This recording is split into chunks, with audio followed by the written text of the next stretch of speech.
एक महिला भक्त वृंदावन से बिहारी जी लेकर अपने घर आई और तभी बाहर से गोलू घर के अंदर आया और माँ से पूछता है कि माँ, यह कौन है? तो मैया ने बोला, ये भगवान हैं और ये ही हमारे मालिक हैं। अब तो घर में जब भी कोई नई चीज बनती तो सबसे पहले बिहारी जी को भोग लगता। पहले यह सब चीजें गोलू को सबसे पहले मिलती थीं। इससे गोलू बहुत चिढ़ने लगा और मन ही मन ठाकुर जी को कोसने लगा। एक दिन गोलू की माँ काम पर जाते समय बोली, गोलू, यमुना जी से मटके में जल भर कर लाना। जब गोलू पानी भरने के लिए जाने लगा तो जाते जाते बिहारी जी को कहने लगा, खाने के लिए तो सबसे पहले तैयार रहते हो, लेकिन काम तो मुझे ही करना पड़ता है। अगर यहाँ रहना है तो काम करो। कहकर गोलू यमुना जी से जल भरने के लिए चल पड़ा।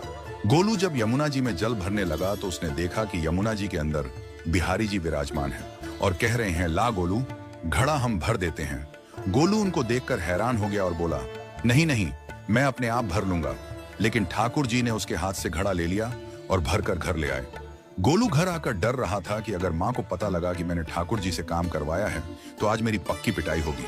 माँ ने घर आकर बिहारी जी को गीले कपड़ों में देखा तो एकदम से हैरान हो गई और कहने लगी कि गोलू, ये जरूर तेरी शरारत है, जरूर तूने ही इन पर जल डाला है। गोलू ने अपनी माँ को समझाने का बहुत प्रयास किया, लेकिन माँ ने उसको डांट कर चुप करा दिया और ठाकुर जी के भीगे हुए वस्त्रों को बदलने लगी।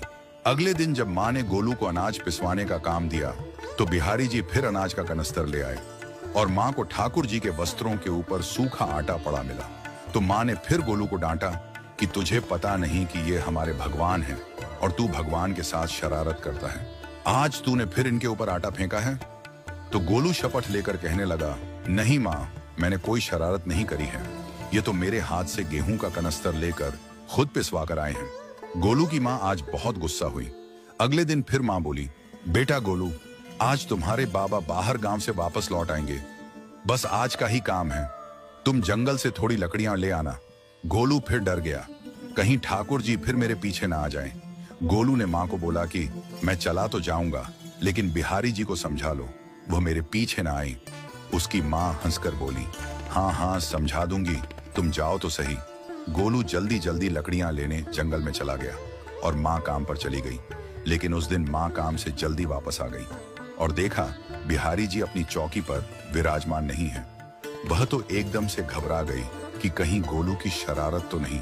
वह भागी भागी जंगल की तरफ गई। तभी उसने देखा कि गोलू के साथ एक इंसान लकड़ियों को लेकर घर आ रहा है। गोलू की माँ यह देखकर हैरान हो गई कि यह तो बिहारी जी हैं। ये क्या हमारे भगवान हमारा काम कर रहे हैं? इसका अर्थ गोलू ठीक कह रहा था। वह जल्दी जल्दी भागकर ठाकुर जी के पास गई और लकड़ियां उनके हाथ से लेते हुए उनके चरणों में गिरकर रोती हुई बोली, हे बिहारी जी, ये आप क्या कर रहे हो? मुंह गरीब का काम क्यों कर रहे हो? ठाकुर जी मुस्कुराते हुए बोले, हमें तो तेरे बेटे पर बहुत प्यार आता है। सब लोग हमें भगवान समझते हैं, लेकिन एक तेरा बेटा ही था जो हमको अपना मानता था। अपना मानकर वो हमें डांट भी देता था, हमारे साथ गुस्सा भी करता था, और जो हमें एक बार अपना मान लेता है तो हम उसके मान के लिए उस